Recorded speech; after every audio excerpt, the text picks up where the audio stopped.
A call from the ER. My daughter was beaten. Dad, it was him. The billionaire's son. He texted me. She turned down a night with me. My father owns this city. You can't lay a finger on me. He was right, I couldn't, so I placed a call to a retired gentleman in Sicily, her uncle. I only said 2 words, family business. A low, raspy voice answered. I'm on my way. What he did with him left me shaken. You know, I'd spent 20 years in Army intelligence. 20 years fighting bad guys, understanding the rules of engagement, the value of patience, and how information is the ultimate weapon. But one night, one horrific phone call shattered everything I thought I knew. It taught me that some evil men think they're untouchable, right up until they smash your daughter's face and you realize just how broken the world truly is. And then, everything changes. 12 years ago, I thought I'd left that life behind. Traded classified briefings and overseas deployments for something quieter, running a security firm in Portland. Corporate risk, private investigations, legitimate work that let me be home for dinner, for my wife, Amber, and our daughter, Karina. We built a good life in suburban Beaverton, a safe place. Our daughter, Karina, grew up there. I still remember the pencil marks on the kitchen door frame tracking her height, year after year. Karina, at 21, was a force of nature. She had her mom's stunning looks and my stubborn determination. A dangerous combination, in the best possible way. That Friday evening, she called out, Dad, I'm heading out. She was off to a study group, then coffee with friends. Double majoring in political science and journalism at Portland State. My girl wanted to change the world, and I had absolutely no doubt she would. I told her, text when you're on your way home.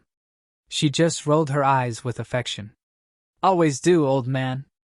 Amber emerged from her pottery studio, clay dusting her forearms, and gave Karina the usual. Be safe, sweetheart. After Karina left, Amber settled into the chair next to me. I was working late on a background check closing my laptop. But that could wait. We met 17 years ago, at a gallery in Seattle. She was displaying her ceramic work, and I was there on some boring military conference, dragged along by a commanding officer's wife. I watched her expertly dismantle some pretentious art critic, just tearing apart his condescending assumptions with grace and steel. I was smitten before we even exchanged a word. Her family was complicated. Her parents had immigrated from Mexico, but her maternal uncle, Bruno, had stayed behind in Sicily. The Moreno line, he'd always say. Bruno Moreno was this figure, shrouded in family legend and careful silence. His import-export business was never discussed in detail. He visited twice while we were married, both times for weddings, and both times I saw the deference other men showed him. A silent understanding. Amber nudged me. You're thinking about something. I just smiled. Just grateful, I admitted. We've built something good here. She squeezed my hand. We have. Neither of us knew those would be the last peaceful moments for a very long time. Then the call came. 10:47 a.m. I was reaching for my phone before my eyes were even fully open. That old combat instinct. The wrong time. The wrong ring. Amber sat up beside me as I answered. Mr. Larson, this is Dr. Patel from Emmanuel Hospital. Your daughter Karina was brought into our emergency department. She's stable, but you should come immediately. The drive downtown was a blur. Amber sat rigid, her knuckles white. I kept my voice steady as I called Coleman Foster, my oldest friend, a detective with Portland PD. Cole, it's Truman. I need you to find out what happened. Emmanuel Hospital. They said she's stable, that's all I know. He didn't hesitate. I'm on it, man. I'll meet you there. The ER waiting room. Fluorescent lights. Everyone looked like ghosts. A nurse led us back immediately. Never a good sign when they don't make you wait. Dr. Patel met us outside a room, his expression gentle. I recognized it. The look medical professionals wear when they have to deliver bad news. Gently. Your daughter was assaulted earlier this evening. She has a concussion, a broken nose, 3 cracked ribs, extensive bruising, and defensive wounds on her arms. We've completed a full examination and collected evidence for. I stopped hearing words. I was aware of Amber's hand gripping my arm, of Dr. Patel's mouth moving, but the roaring in my ears drowned everything out. Through the window, I could see Karina. My beautiful Karina. Lying in the hospital bed. Her face, a canvas of purple and black. Her left eye swollen shut. "Can we see her?" Amber's voice was barely a whisper. Inside the room, Karina's good eye opened. "Mom, Dad?" Her split lip made speaking difficult. "I'm okay." Amber broke then, tears falling as she held our daughter's hand. I stood at the bedside. And for the first time in my adult life, I felt truly, utterly helpless. In Kandahar, in Baghdad, and a dozen other hellholes, I'd always known what to do. Always had a mission, a target, a plan. But standing here, looking at my broken daughter, that careful control I'd spent decades building, it started to crack. "Who did this?" My voice was surprisingly calm. Karina's jaw tightened. She had my stubbornness. I saw her decide. Despite her fear, she decided to tell us. Stanford Phelps. The name meant nothing to me. Not yet. But I'd learn. Oh, I'd learn everything. "We met at a fundraiser last month for the campus advocacy group," she whispered. "He seemed charming, interested in the cause. He asked me to dinner tonight. Said he wanted to discuss funding." She paused, wincing. "It was supposed to be at a restaurant downtown, but he changed locations last minute. Said his father's penthouse had a better view, better privacy for discussing donations." Amber's hand tightened on Karina's. "He wanted..." Karina's voice cracked. "He said spending the night with him was the prize for his donation. When I refused, when I tried to leave..." She couldn't finish. "Did he..." I couldn't complete the question. "No. I fought. I screamed. I got away before a doorman heard, called 911. Her good eye met mine. But Dad, he wasn't scared. Not even when the ambulance came. He just smiled and said his father would handle it." Coleman arrived 20 minutes later, his detective shield clipped to his belt, his expression grim. He'd been my roommate in basic training, my best man, Karina's godfather. In the hallway, he delivered the news I'd already suspected. Stanford Phelps, 26. Only son of Robert Phelps. Real estate developer, worth north of $3 billion. Coleman sighed. "The kid has a sheet, true, but nothing that ever stuck. 3 prior assault allegations, all withdrawn. 2 DUIs that vanished. A sexual assault complaint from 2 years ago that got buried. How is that possible?" I demanded. "Robert Phelps owns half the city council, funds the DA's campaigns, and has enough lawyers to form their own firm." Coleman's voice. A call from the ER. My daughter was beaten. "Dad, it was him. The billionaire's son." He texted me. "She turned down a night with me. My father owns this city. You can't lay a finger on me." He was right, I couldn't, so I placed a call to a retired gentleman in Sicily, her uncle. I only said 2 words, "family business." A low, raspy voice answered. "I'm on my way." What he did with him left me shaken. You know, I'd spent 20 years in Army intelligence. 20 years fighting bad guys, understanding the rules of engagement, the value of patience, and how information is the ultimate weapon. But one night, one horrific phone call, shattered everything I thought I knew. It taught me that some evil men think they're untouchable, right up until they smash your daughter's face and you realize just how broken the world truly is. And then, everything changes. 12 years ago, I thought I'd left that life behind. Traded classified briefings and overseas deployments for something quieter, running a security firm in Portland.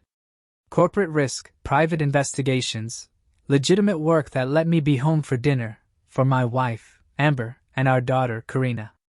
We built a good life in suburban Beaverton, a safe place. Our daughter, Karina, grew up there. I still remember the pencil marks on the kitchen door frame tracking her height, year after year. Karina, at 21, was a force of nature.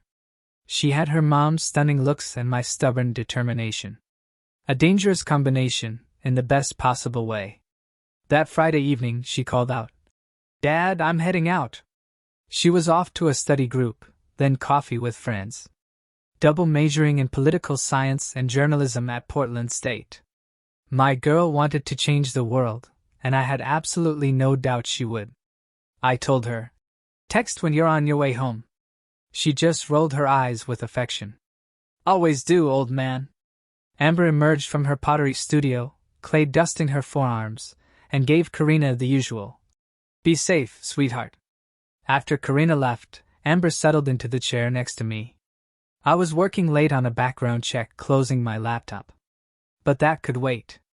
We met 17 years ago, at a gallery in Seattle. She was displaying her ceramic work, and I was there on some boring military conference, dragged along by a commanding officer's wife. I watched her expertly dismantle some pretentious art critic, just tearing apart his condescending assumptions with grace and steel. I was smitten before we even exchanged a word. Her family was complicated. Her parents had immigrated from Mexico, but her maternal uncle, Bruno, had stayed behind in Sicily.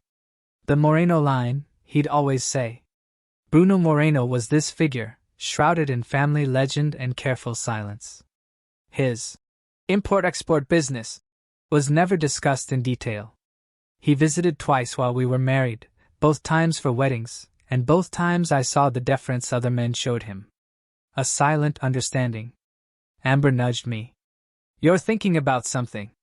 I just smiled. "Just grateful," I admitted. "We've built something good here." She squeezed my hand. "We have." Neither of us knew those would be the last peaceful moments for a very long time. Then the call came. 10:47 a.m. I was reaching for my phone before my eyes were even fully open. That old combat instinct. The wrong time. The wrong ring. Amber sat up beside me as I answered. "Mr. Larson, this is Dr. Patel from Emmanuel Hospital. Your daughter Karina was brought into our emergency department. She's stable, but you should come immediately." The drive downtown was a blur. Amber sat rigid, her knuckles white. I kept my voice steady as I called Coleman Foster, my oldest friend, a detective with Portland PD. "Cole, it's Truman. I need you to find out what happened. Emmanuel Hospital. They said she's stable, that's all I know." He didn't hesitate. "I'm on it, man. I'll meet you there." The ER waiting room. Fluorescent lights. Everyone looked like ghosts. A nurse led us back immediately. Never a good sign when they don't make you wait. Dr. Patel met us outside a room, his expression gentle. I recognized it. The look medical professionals wear when they have to deliver bad news. Gently.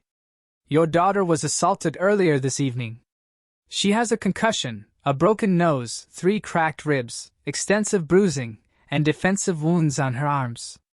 We've completed a full examination and collected evidence for..." I stopped hearing words. I was aware of Amber's hand gripping my arm, of Dr. Patel's mouth moving, but the roaring in my ears drowned everything out. Through the window, I could see Karina. My beautiful Karina. Lying in the hospital bed. Her face, a canvas of purple and black. Her left eye swollen shut. "Can we see her?" Amber's voice was barely a whisper. Inside the room, Karina's good eye opened. "Mom, Dad?" Her split lip made speaking difficult. "I'm okay." Amber broke then, tears falling as she held our daughter's hand. I stood at the bedside. And for the first time in my adult life, I felt truly, utterly helpless. In Kandahar, in Baghdad, and a dozen other hellholes, I'd always known what to do. Always had a mission, a target, a plan. But standing here, looking at my broken daughter, that careful control I'd spent decades building, it started to crack. "Who did this?" My voice was surprisingly calm. Karina's jaw tightened. She had my stubbornness. I saw her decide. Despite her fear, she decided to tell us. Stanford Phelps. The name meant nothing to me. Not yet. But I'd learn. Oh, I'd learn everything. We met at a fundraiser last month for the campus advocacy group, she whispered. He seemed charming, interested in the cause. He asked me to dinner tonight. Said he wanted to discuss funding? She paused, wincing. It was supposed to be at a restaurant downtown, but he changed locations last minute. Said his father's penthouse had a better view, better privacy for discussing donations. Amber's hand tightened on Karina's. He wanted. Karina's voice cracked. He said spending the night with him was the prize for his donation. When I refused, when I tried to leave. She couldn't finish. Did he? I couldn't complete the question. No. I fought. I screamed. I got away before a doorman called 911. Her good eye met mine.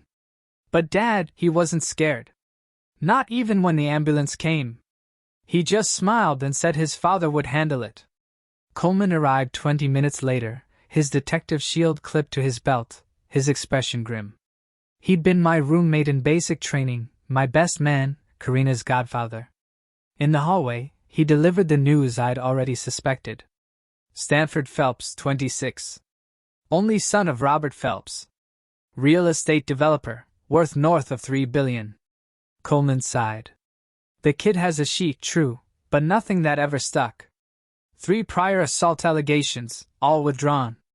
2 DUIs that vanished. A sexual assault complaint from 2 years ago that got buried. How is that possible? I demanded.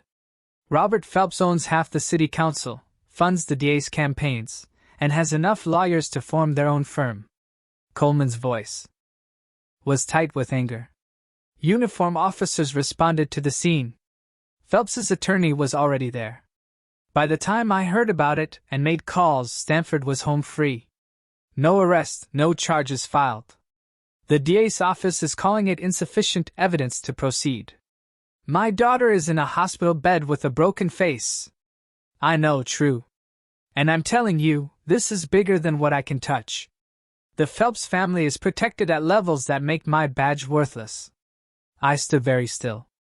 Then I said, then I'll handle it. Thank you for coming, Coleman. And for trying. But this is family business now. Something in my tone made Coleman step back. We'd known each other 30 years. Fought wars together. Buried friends. He recognized that tone. Don't do anything that makes me have to arrest you, true? You won't, I promised. You won't find anything to arrest me for. I returned to Karina's room. She was asleep now, medicated, exhausted. Amber stood at the window, her reflection showing tear-streaked cheeks. Coleman says the man who did this will face no charges, I said quietly. I heard. Amber turned to face me. And I saw something in her expression I'd rarely witnessed, cold fury. My brother. We should call Bruno. In 17 years of marriage, Amber had never suggested contacting her uncle for anything beyond birthday cards and wedding invitations. The fact that she was suggesting it now spoke volumes about the Moreno family's unspoken understanding. There were some problems the law couldn't fix. Bruno Moreno specialized in the other kind. My phone buzzed. An unknown number. A text message. I read it aloud. She refused to spend the night with me. My dad owns this city. You can't touch me. I showed it to Amber. Her face went pale, then hardened. Call him, she said. Call Bruno. I made the call from the hospital parking lot at 4 a.m. The number rang 4 times before a gravelly voice answered in Italian. Uncle Bruno, I said in English. It's Truman Larson, Amber's husband. I remember who you are. Bruno's English carried the ghost of Italian vowels. Why do you call at this hour? Karina was attacked. Beaten badly. The man who did it is untouchable. Billions in family money, owns half the police force, and the district attorney won't touch him. Silence on the line, long enough that I wondered if we'd been disconnected. Then, tell me everything. I laid it out with military precision, the assault, Stanford Phelps's history, his father's influence, the text message. I spoke for 7 minutes without interruption. Karina is my blood. Bruno said when I finished. And your family by marriage, which makes this my concern. I will arrive tomorrow evening. Do nothing until I get there. Bruno, true. The voice carried steel. In my world we have a saying, revenge served hot burns only the hand that pours it. You are angry, and you should be. But anger makes men sloppy. Wait for me. We will handle this the right way. The call ended. I returned to Karina's room. She'd be kept for observation for at least 48 hours. I sent Amber home at dawn to rest, promising I'd stay. In the quiet morning hours, I opened my laptop and began researching Stanford Phelps. The young man's social media was a monument to privilege and narcissism: yachts in the Mediterranean, exclusive clubs, bottle service with different women every week. He'd attended Princeton but never graduated, joining his father's company in some vague executive role that seemed to involve attending parties and ribbon-cutting ceremonies. Robert Phelps was easier to research. His profile was everywhere. Self-made billionaire. Or so the story went. Real estate empire built on aggressive development and political connections. 3 marriages, each wife younger than the last. His current wife, Stanford's stepmother, was a former model, 20 years his junior. I dug deeper, using skills and access protocols I'd maintained from my intelligence days. The surface was all legitimate business, but in the margins I found shadows. Lawsuits settled quietly. Building code violations that vanished. Competitors who mysteriously lost financing. Robert Phelps had built his empire on pressure and manipulation. And he'd raised his son to believe the same rules applied to people. Coleman called around noon. I'm going to tell you something off the record, and you didn't hear it from me. Go ahead. Stanford Phelps was questioned this morning as a courtesy by a junior detective who doesn't know better. It lasted 5 minutes before the lawyer shut it down, but I got a copy of his statement. He claims Karina came to his apartment willingly, that they had a consensual encounter, and she only got upset when he wouldn't commit to funding her pet causes, so she became aggressive, and he was forced to defend himself. Then she accidentally fell. My knuckles went white around the phone. His lawyer also filed a counter-complaint, Coleman continued, claiming Karina was attempting to extort money from Stanford through false allegations, and that the Larson family should expect a defamation lawsuit. He's going to sue us. It's a pressure tactic, true, designed to shut you down before you make noise. I'm sorry. This system is broken when it comes to guys like this. After Coleman hung up, I sat with that information. Stanford wasn't just confident he'd get away with it. He was actively on offense, weaponizing the legal system to threaten his victim's family. That evening, Karina was more alert. The swelling in her face had gone down marginally, but the bruises were deepening to ugly shades. Amber had returned, and we were trying to coax our daughter to eat soup when she suddenly looked up. I need to tell you something. Her voice was clear now, determined. Before he smashed my phone, I was recording. I went very still. Recording what? When he changed the location, something felt off. So I started a voice memo app before I went inside. It was in my jacket pocket. The whole thing. Him propositioning me. Me refusing. Him attacking me. It's all there. She continued. The phone was destroyed, but everything backs up to the cloud. Amber's hand flew to her mouth. You have evidence. I gave the police my cloud password when they took my statement, but Coleman said. She looked at me. He said it won't matter. That evidence gets lost when people like Stanford are involved. I pulled out my phone and called Coleman immediately. The recording from Karina's phone hasn't been logged into evidence yet. I'll check.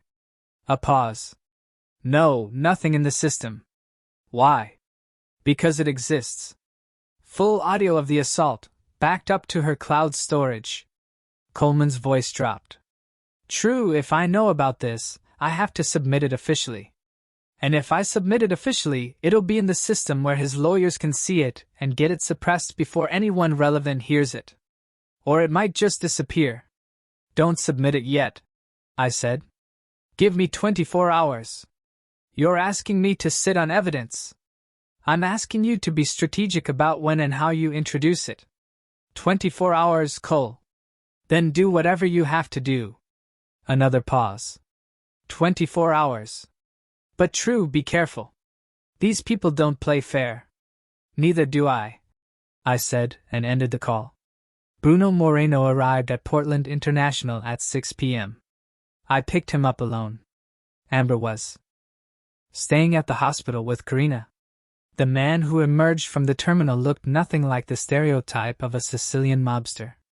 At 72, Bruno was lean and weathered, wearing an expensive suit and carrying a single leather bag. His hair was silver, his face lined with decades of sun, and his dark eyes missed nothing. We embraced briefly. "Show me," Bruno said. At the hospital, Bruno sat beside Karina's bed for a long time, studying her injuries with an expression of stone. He took her hand gently, and when he spoke, his voice was soft, in Italian. Words I didn't understand, but recognized as some kind of vow. Then Bruno turned to me. "Now we talk somewhere private." We went to a 24-hour diner near the hospital. In a corner booth, Bruno ordered espresso and listened as I laid out everything I'd learned about Stanford and Robert Phelps, the corruption protecting them, the existence of the recording. "This recording," Bruno said, "it is your ace. But played through their corrupt system, it will be neutralized. We must use it differently. I'm listening. You were intelligence. Yes, you understand leverage and pressure points." Bruno sipped his espresso. "Robert Phelps has built an empire on corruption, which means he has many enemies. People he has crushed, cheated, destroyed. These people want revenge, but lack the means or the courage. We find them. We unite them. And we use your daughter's evidence not to convict his son, though that will be pleasant, but to destroy the father's empire. When the empire falls, the son becomes vulnerable." Then Bruno's smile was cold. "Then we handle him properly." "You're talking about a coordinated campaign." "I'm talking about war," Bruno corrected. "Not with guns. Those are crude and draw attention. War with information. With pressure. With fear. You expose Robert Phelps as the criminal he is. You collapse his political protection, and Stanford becomes just another violent man without a shield." He continued, "This will take time. Good things do. Your daughter needs time to heal. You need time to build your case. And I need time to make some calls." Bruno leaned forward. "In Sicily, we have an expression, alu nimiku non lu cori, to your enemy, not even the heart. But we are patient. We plan. We wait. And when we strike once and completely." I felt something settle in my chest. A sense of purpose. Of direction. This was a mission now, with objectives and strategy. "What do you need from me?" "Everything you can find on Robert Phelps and his business. Every enemy, every rival, every person he has wronged. I will handle finding the ones with useful information and the courage to use it. You will handle the investigation and intelligence gathering. Together, we will build a trap." Bruno's eyes glinted. "And when it closes, both Stanford and his father will wish they had never heard the name Larson." Karina came home 3 days later, moving slowly, staying mostly in her room. Amber took leave from the community college where she taught art, and our house took on the quiet, careful atmosphere of a place where someone was healing from trauma. I converted my home office into a war room. Bruno had taken a room at a nearby hotel, but he spent his days at the house, making phone calls in Italian and occasionally disappearing for meetings he didn't explain. The old man moved with surprising energy. His network of contacts apparently extended far beyond Sicily. "I've made some progress," Bruno announced on the 4th day, spreading documents across my desk. "Robert Phelps has been busy making enemies for 30 years. I have found 3 who are willing to help if we can guarantee their safety and success." He listed them: Eric Ford, a former city councilman whose career was destroyed by fabricated ethics violations after he opposed one of Robert's development projects; Harvey Moran, a contractor forced into bankruptcy after Phelps stole his company's largest project; and Andreas Wright, a journalist sued into silence after writing an investigative piece about Phelps's business practices. They all have pieces of the story, Bruno explained. But separately, they lack the evidence and the courage to act. Together, properly orchestrated, they become dangerous. I'd been conducting my own investigation, using techniques honed in military intelligence. I was mapping Robert Phelps's empire, shell companies, offshore accounts, the complex web of political relationships protecting it all. What I found was extensive corruption, bribes to city officials, falsified building permits, intimidation of competitors, systematic tax evasion. The question is how to make this public in a way that can't be suppressed, I said. Coleman Foster arrived that evening, officially off duty.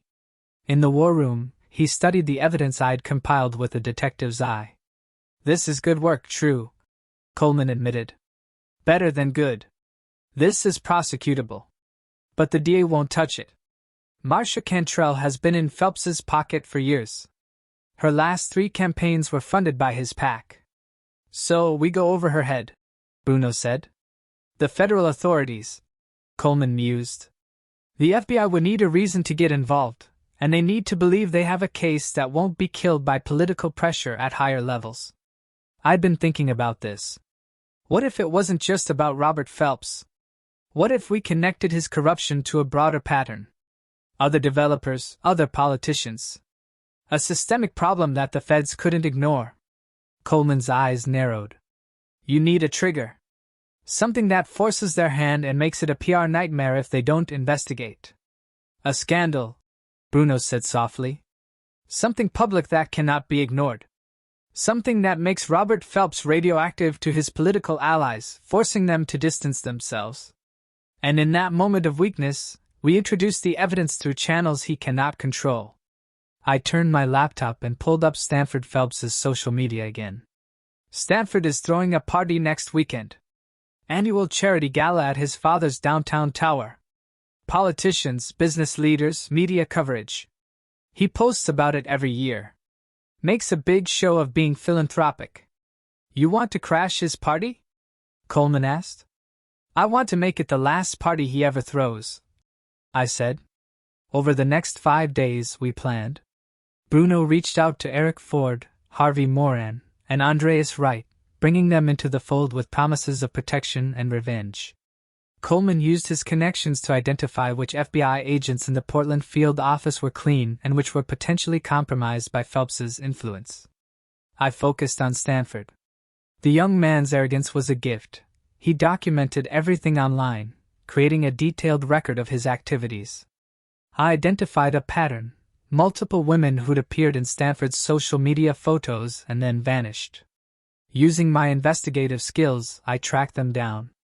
The first was Diana Hurley, now living in Seattle. She didn't want to talk, hanging up when I mentioned Stanford's name. But I persisted, calling back with a different approach.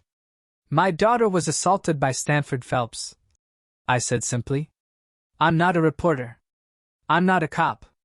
I'm a father trying to protect my child from a dangerous man. If he did something to you too, I need to. No, I'm not alone in this. After a long pause, he raped me. 2 years ago, at his apartment. I went to the police. I had bruises. I had a hospital examination. I had evidence. His lawyers made me sign an NDA and accept a settlement. Said if I ever spoke about it, they'd bury me in lawsuits. I needed the money for my mother's medical bills, so I signed. Would you be willing to break that NDA if I could guarantee he'd face consequences? Do you really think you can touch him? His family owns everything.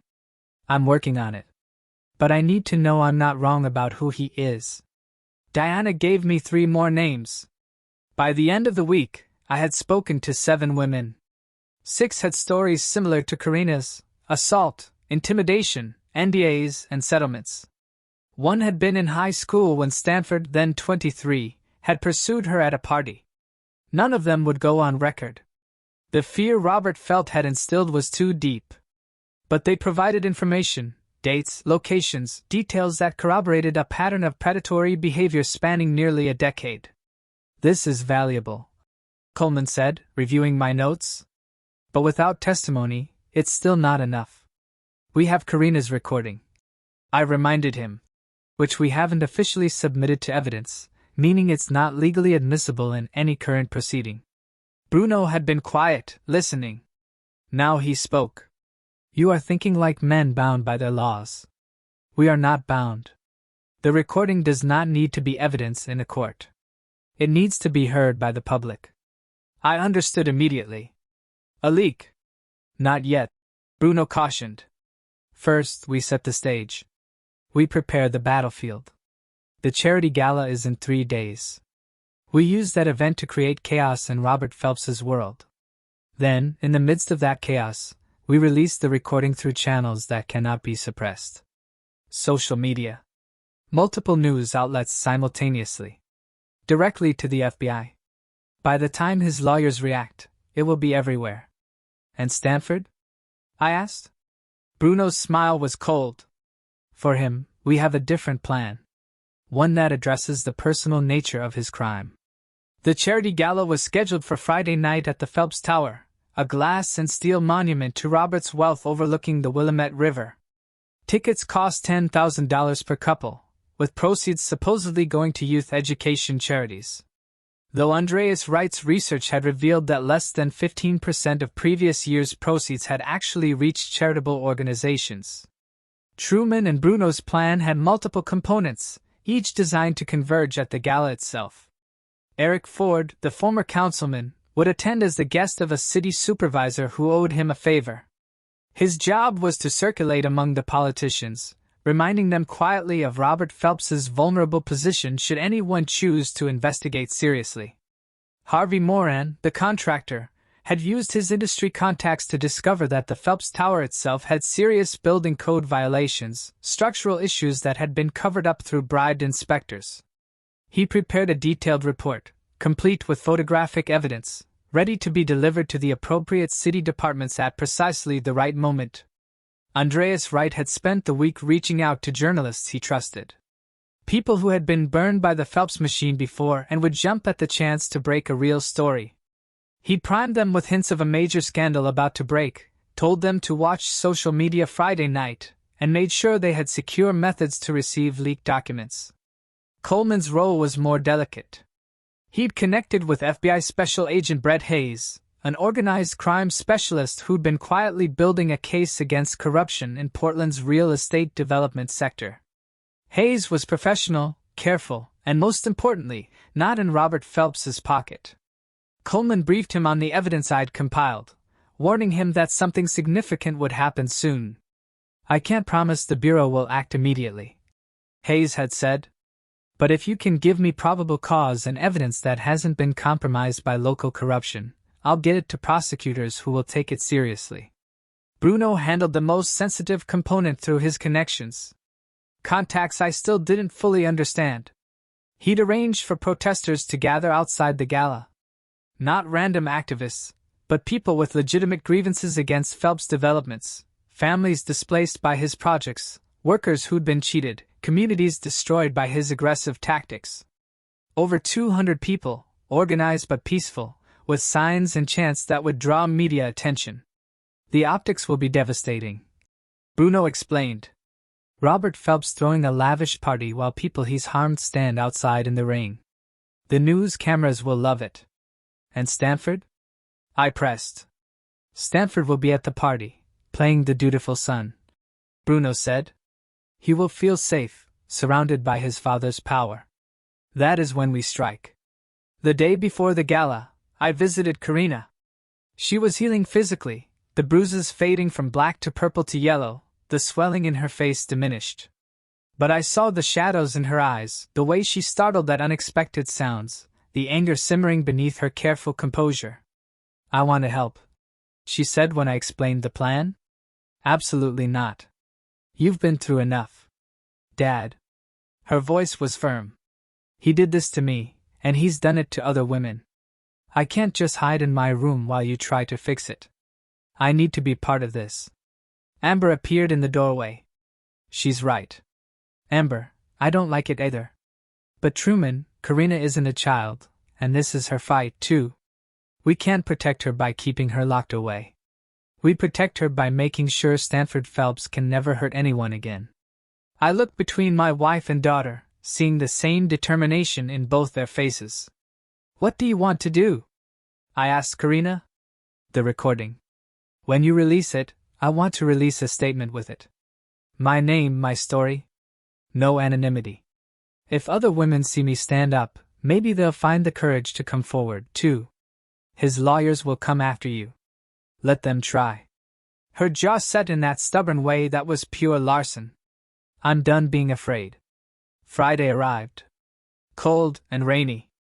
Typical November weather in Portland.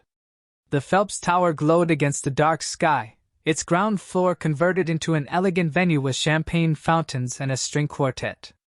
Limousines and luxury cars delivered guests in designer gowns and expensive suits.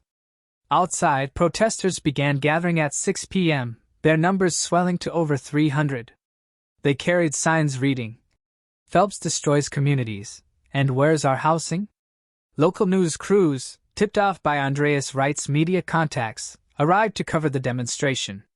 Inside his hotel room, Bruno made final preparations. He was dressed in an immaculate suit, looking like any other wealthy attendee.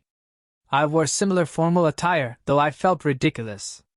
I preferred tactical gear to tuxedos. "You're certain about your role?" Bruno asked. "Get inside. Locate Stanford. Keep eyes on him until the signal. And you remember, no violence." "Not yet. Tonight is about destroying his father's empire. The personal accounting comes later." Coleman was positioned in an unmarked car outside, monitoring police frequencies and ready to intervene if things went sideways.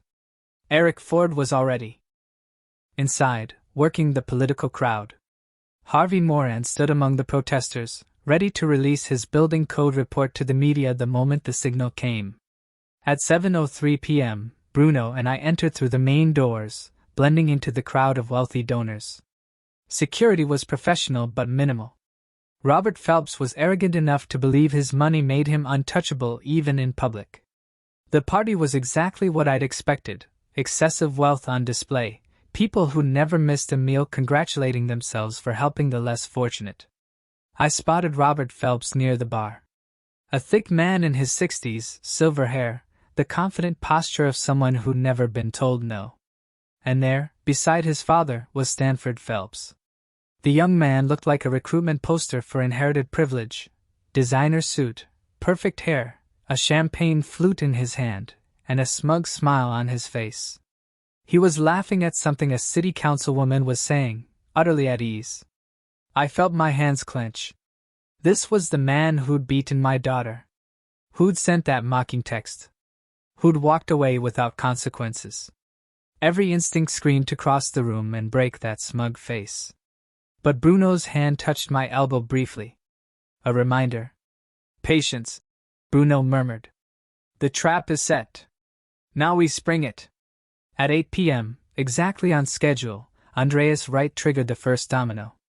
From his position outside the building, he sent a coordinated message to 15 journalists simultaneously.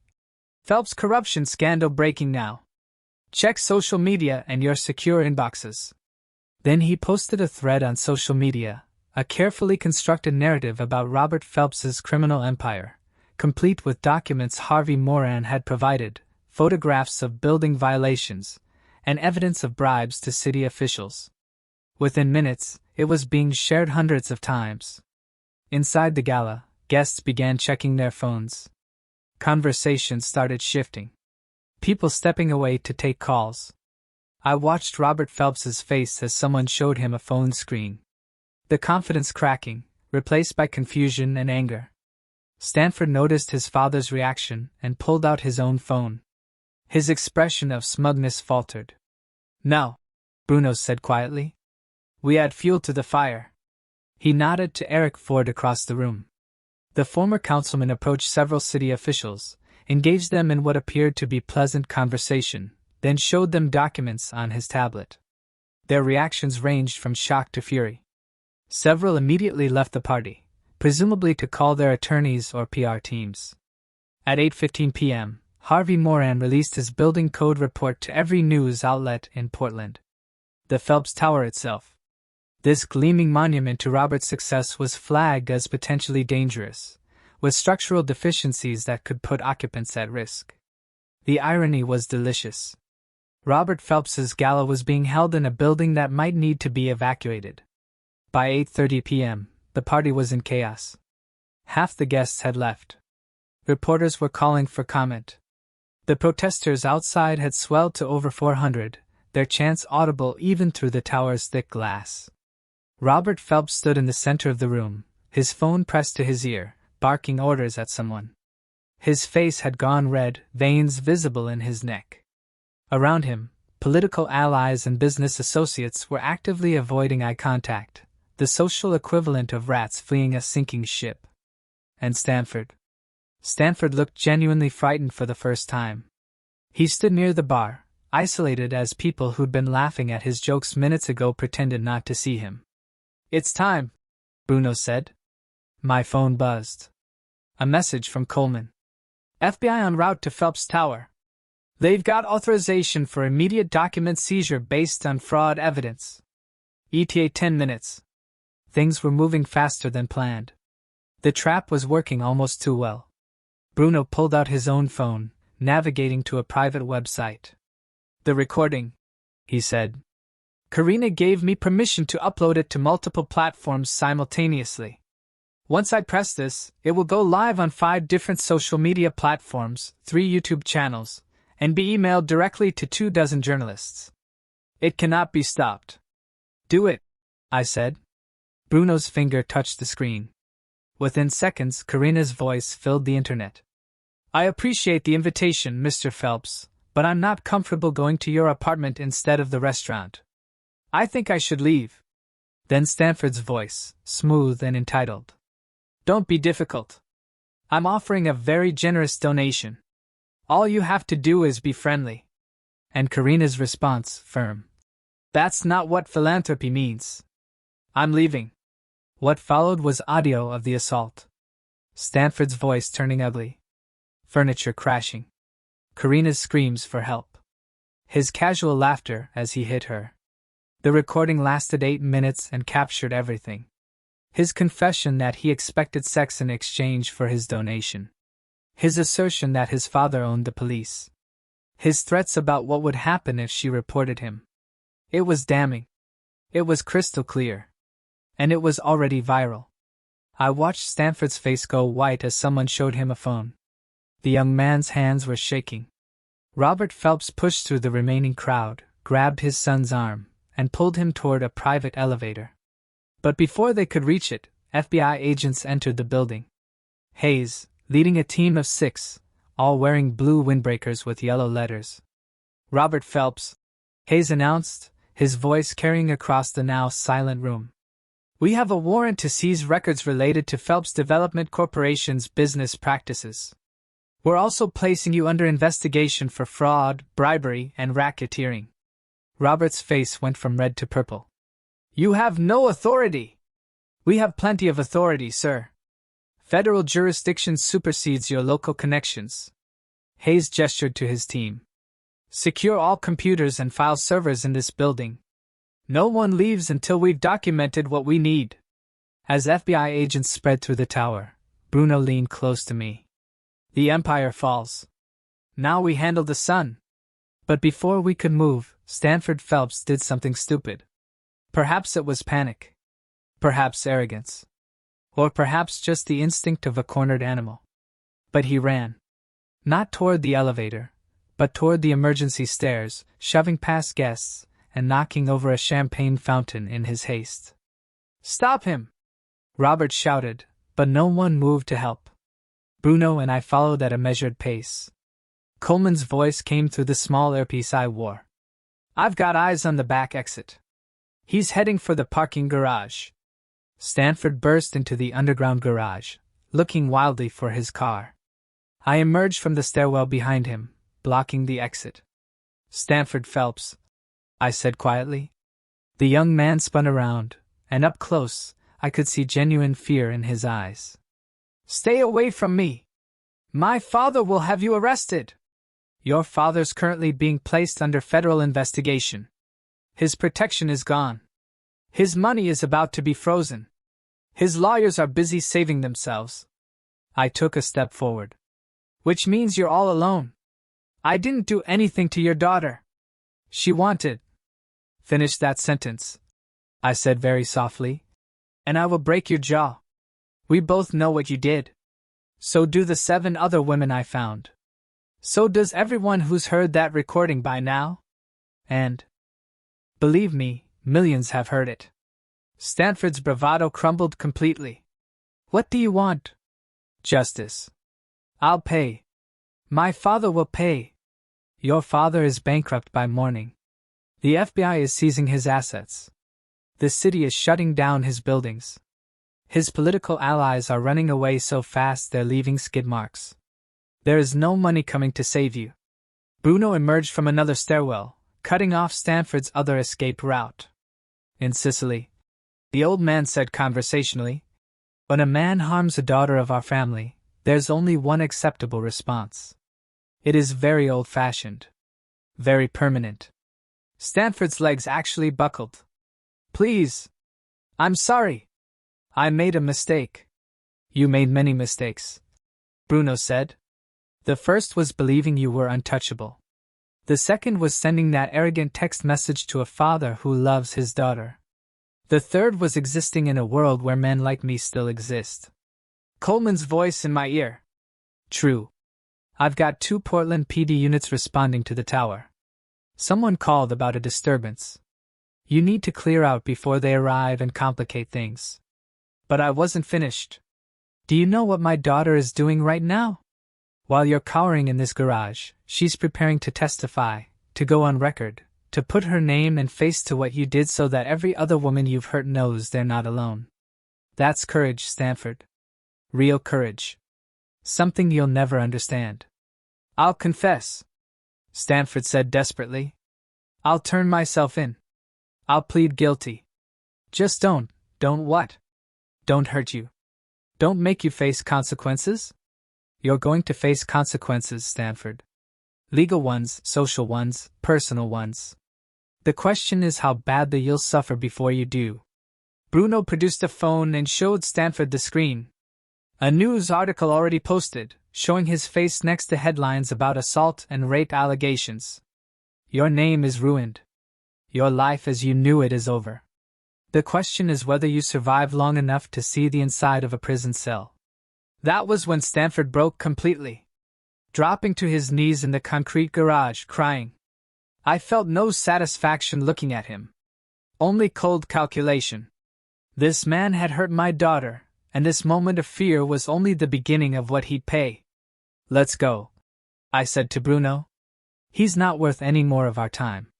We left Stanford sobbing in the parking garage. By the time Portland police arrived, he was still there, incoherent and broken. Coleman later told me that Stanford had been taken into custody, not arrested, but protective custody because he was an active threat to himself. The next morning, the news was everywhere. Robert Phelps's empire was collapsing. Federal investigations were expanding, and Stanford Phelps faced potential charges from multiple assaults. The recording had been played on every major news outlet. Karina's statement had been read by millions, and 3 more women had come forward with their own stories. But for me, watching the news with Amber and Karina in our living room, it still wasn't enough. The legal system was moving. Yes, justice might be served through courts and lawyers and trials.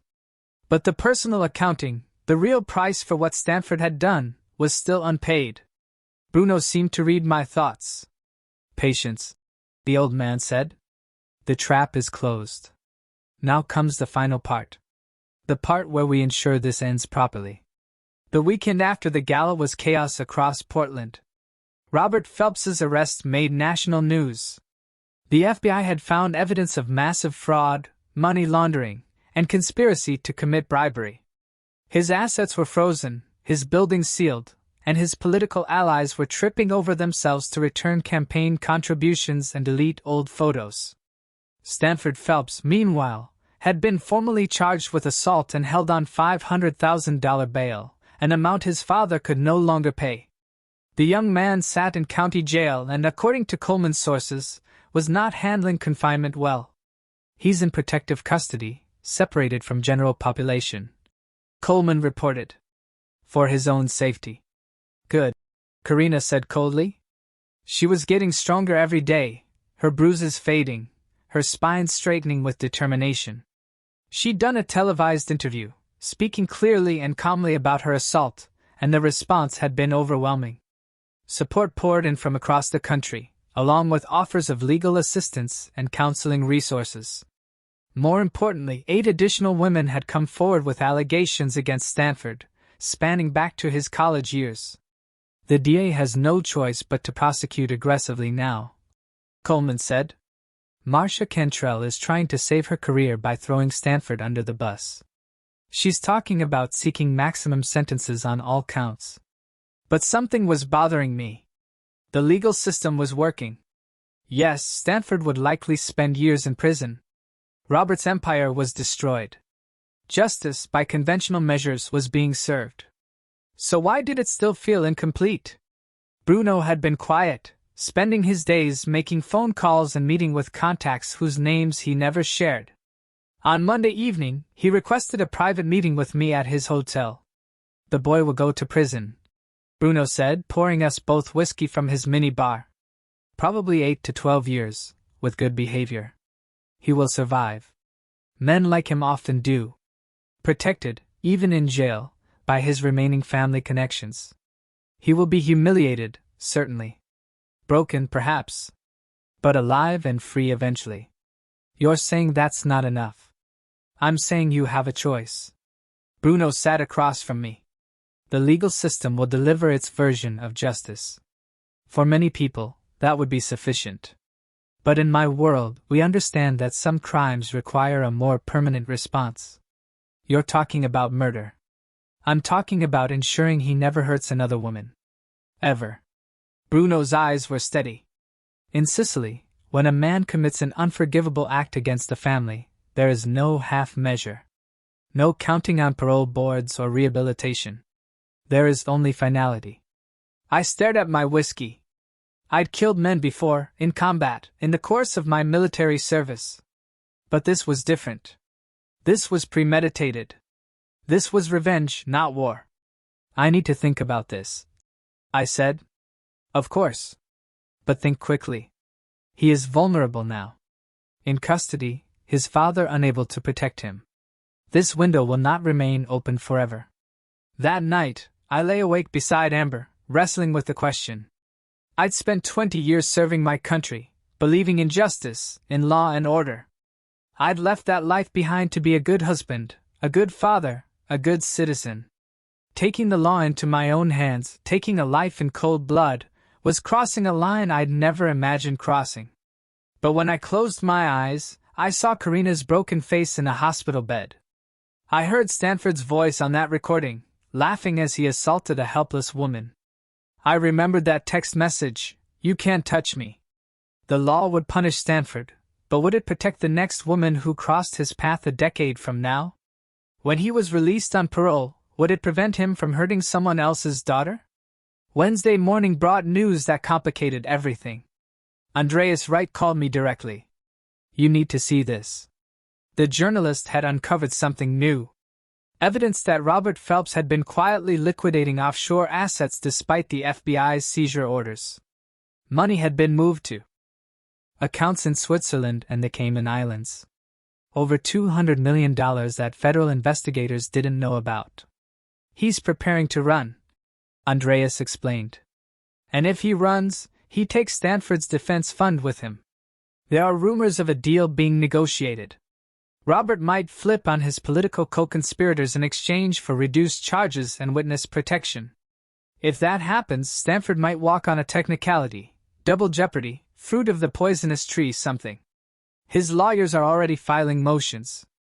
I felt ice in my veins. How possible is this? It's the federal system, true. Strange things happen.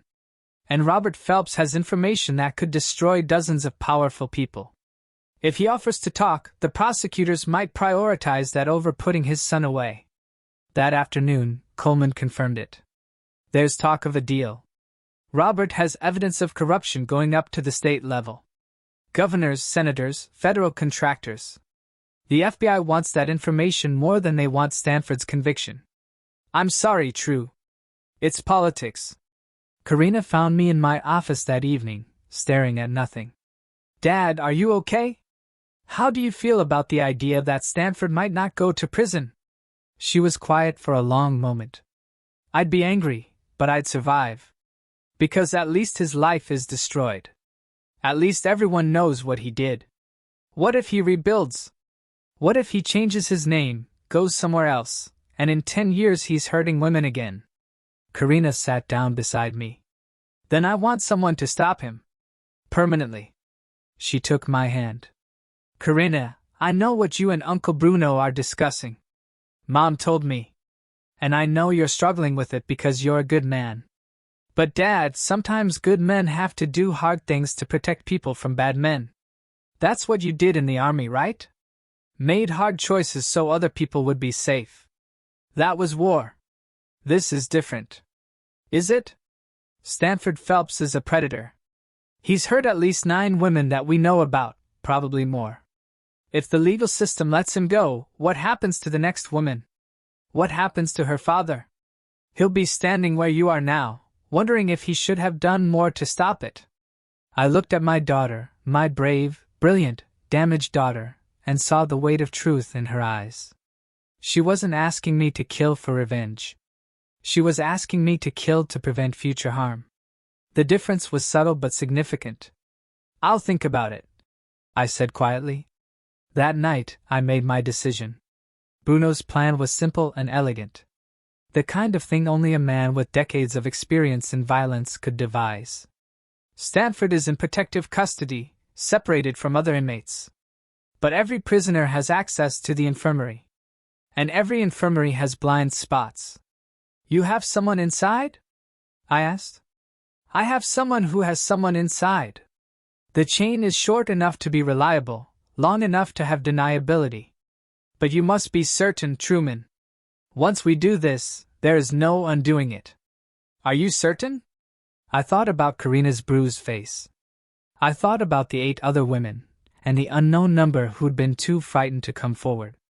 I thought about Stanford's smug smile at that gala, and his father's arrogant certainty that money could buy anything, even immunity from consequences. And I thought about the fact that the legal system, the system I'd spent my life believing in, was preparing to let a serial rapist walk free because his father had valuable information. I'm certain, I said. But I have conditions. Name them. It has to look natural or accidental. No execution-style murder that starts an investigation. And I want to be there. I want to see it happen. Bruno studied me for a long moment. This will change you. Seeing a man die, even a man who deserves it, is different from making the decision. Are you prepared for that? I've seen men die before. Not like this. In combat, death comes quickly, with adrenaline and chaos. This will be slow and deliberate. You will have time to think. Time to doubt. Time to regret. And you cannot show any of that. You must watch him die and feel nothing. Show nothing. Because any crack in your control is a risk to all of us. I understand. Then we proceed. But Truman, after this, you can never go back. There is no version of you that exists after this moment who did not participate in murder. You must accept that. I'd been thinking about this for 3 days. I'd examined my conscience, my values, my identity. I'd asked myself if I could live with the alternative, Stanford alive, potentially free, potentially hurting more women. And I had found that I couldn't. Some men need killing. My drill sergeant had said that once, years ago, discussing enemy combatants. It had seemed harsh then. Now it seemed like simple truth. I accept it, I said. Tomorrow night, the infirmary has late shift coverage that is sympathetic to our cause. Stanford has been complaining of chest pains, stress from his incarceration. He will be moved to the infirmary for observation. There will be a window of approximately 30 minutes when certain security cameras are undergoing routine maintenance. During that window, He will suffer a medical emergency. A heart attack. Very sudden, very fatal. The official cause will be undiagnosed heart condition exacerbated by stress. He is young, but it happens. How do I get inside? You don't. We have a camera feed that will show you everything. You will watch from a secure location, and when it is done, you will confirm he is dead. Then we all walk away and never speak of this again. That seemed wrong. If I was going to order a man's death, I should have the courage to witness it directly, to own what I'd done. But Bruno was right about the practical concerns. My physical presence at the crime scene would be an unnecessary risk. Show me the feed, I said. Bruno produced a laptop and opened an encrypted program. The screen showed a grainy black and white view of a small infirmary room. One bed, basic medical equipment, a single door. This is the room. Tomorrow night, Stanford will be in that bed. And he will not leave. The next day was surreal. I went through normal motions, breakfast with Amber and Karina, a client meeting by video call, paperwork for my security consulting business. But all of it felt distant, like I was watching someone else live my life. Coleman called around noon. The prosecutors offered Robert Phelps a deal this morning. Full cooperation in exchange for reduced charges and witness protection. It's happening, true. Stanford's defense team is already filing motions to suppress evidence, claiming it's fruit of an illegal investigation. They might actually get him off. Thanks for letting me know, I said, my voice steady. At 8 p.m., I drove to a storage unit on the outskirts of the city. Bruno was already there, along with two men I'd never seen before. Both middle-aged, both with the careful eyes of people who'd done violence professionally. Nobody offered names. Nobody shook hands. Bruno set up the laptop on a card table. The feed is live. Stanford was transferred to the infirmary 20 minutes ago, complaining of chest pains and difficulty breathing. The doctor on duty examined him, found nothing wrong, but admitted him for observation. The night nurse just started her shift. She is one of ours. She will ensure no one else enters that room. The screen showed Stanford lying in the infirmary bed, looking pale and frightened. Good, I thought. Let him be frightened. Let him know what it feels like to be helpless. How does it happen? I asked. One of the silent men spoke for the first time. Potassium chloride injection. Causes immediate cardiac arrest. When administered properly, it's nearly undetectable in routine autopsy. Combined with his documented anxiety and high-stress situation, the cause of death will be listed as heart failure. Natural causes. Who administers it? The nurse. She'll go in at 10 p.m. to check his vitals. She'll inject it into his foreline. He'll be dead within 90 seconds. She'll wait 5 minutes, then discover the body and call for help. By the time anyone responds, it'll be too late. The official story is that he died suddenly of a heart condition no one knew he had. I watched the screen. Stanford was alone in that room, probably terrified, probably praying his father would somehow save him. But Robert Phelps was in federal custody. His empire destroyed, his power gone. Stanford was truly alone for the first time in his life. The minutes crawled. Bruno offered whiskey. I declined. My head needed to be clear for this. I needed to remember every moment, to own what I was doing, to accept the weight of it. At 9:05 p.m., a nurse entered the frame. A woman in scrubs who moved efficiently around the room, checking monitors and adjusting Stanford. Stanford spoke to her. The feed had no audio, but his body language was pleading. The nurse's expression was professionally neutral. She produced a syringe from her pocket, checked it carefully, and approached the foreline.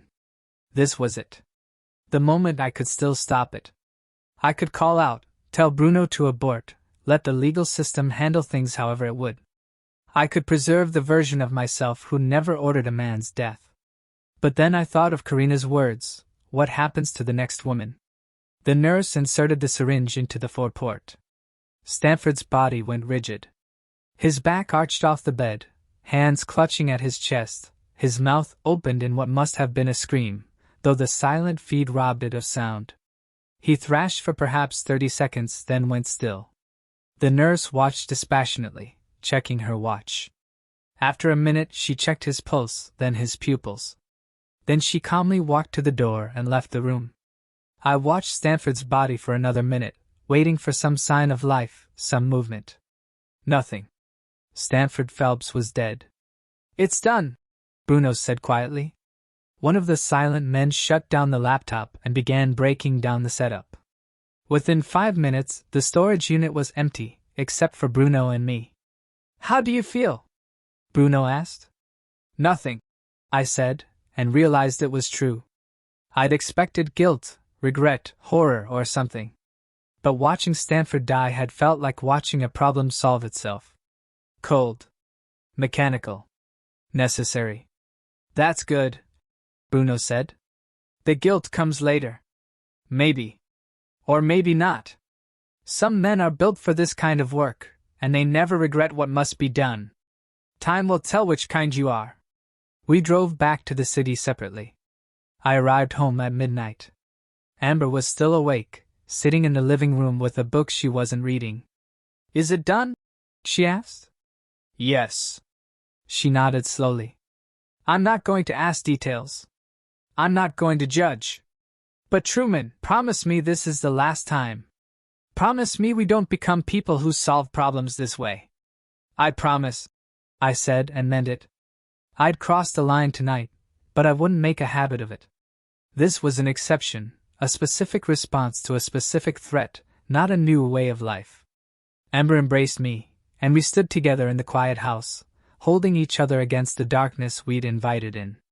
The news broke at 6 a.m. Stanford Phelps had died of sudden cardiac arrest while in custody. The county medical examiner ruled it natural causes, likely related to an undiagnosed heart condition exacerbated by the stress of incarceration. An investigation was opened, but preliminary findings showed no signs of foul play. Robert Phelps, from his own federal holding cell, reportedly broke down upon hearing the news. His deal with prosecutors moved forward anyway.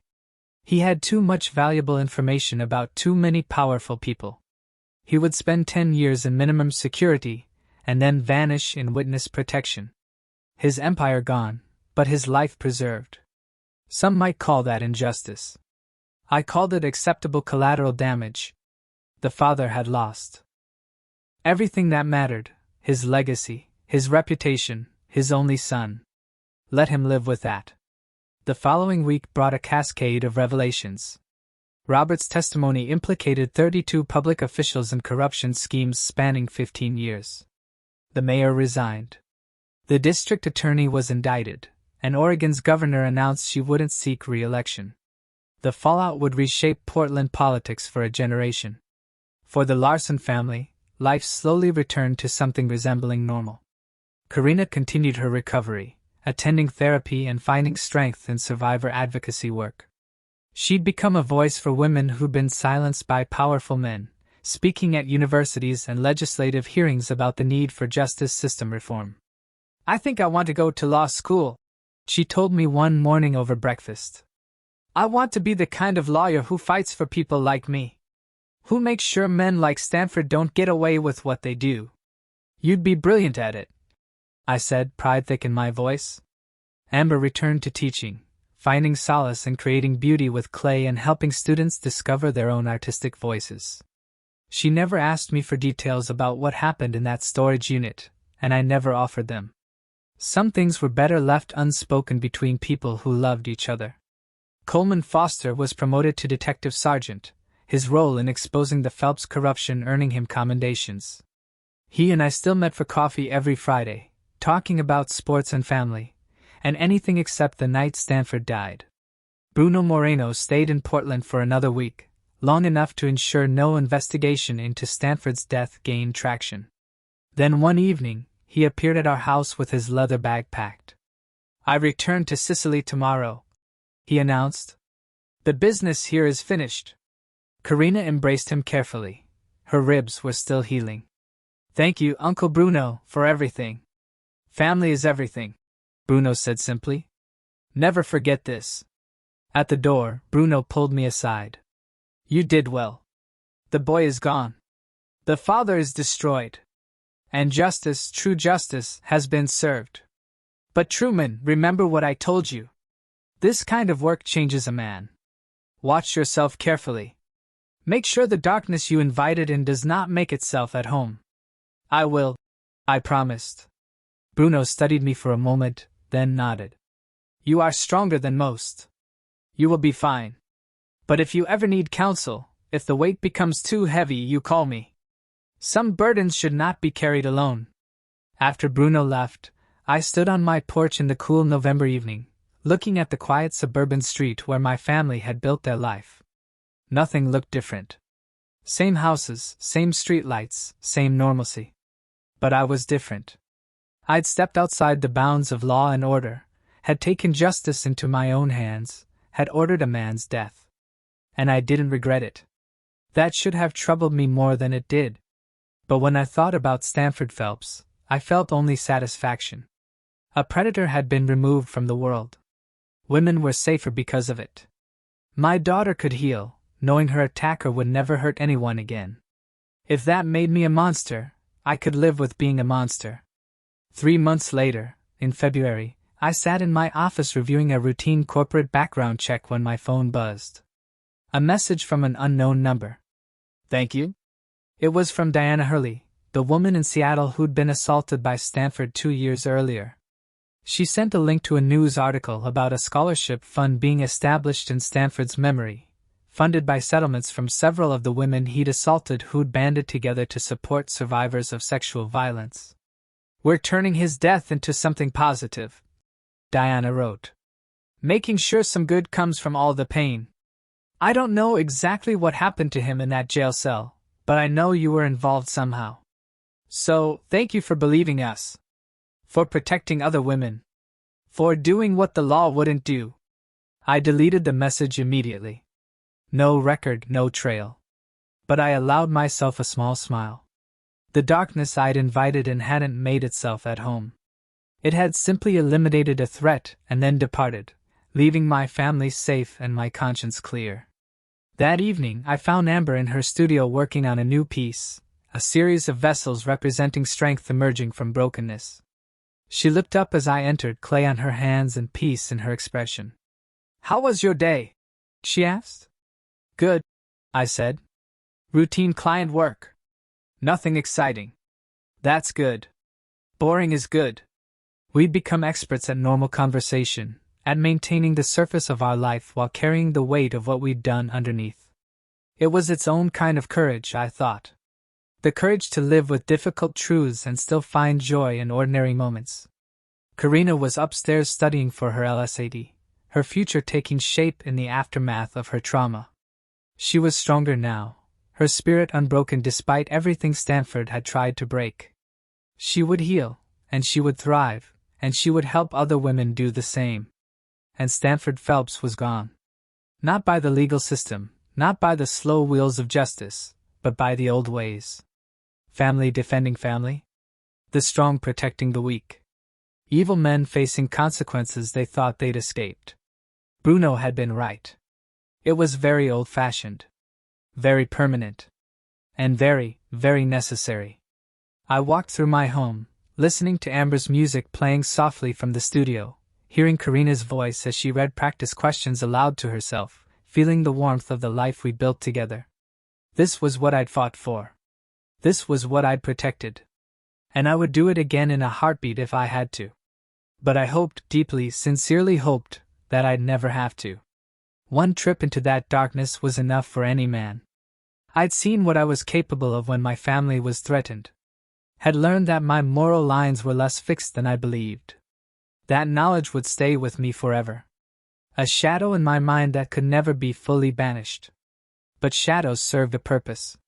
They reminded you where the light was, and what was worth protecting. And as I stood in my home, surrounded by the people I loved most in the world, I knew I'd made the right choice. Some men need killing. And some fathers love their daughters enough to become the men who do what needs doing. The world was safer for it. And the Larson family was whole. So, what do you think? If you were in my shoes, with the system failing you and your family, would you have considered stepping outside the law? Have you ever faced something that made you question everything you believed about justice? Let me know your thoughts in the comments below. I really want to hear what you have to say.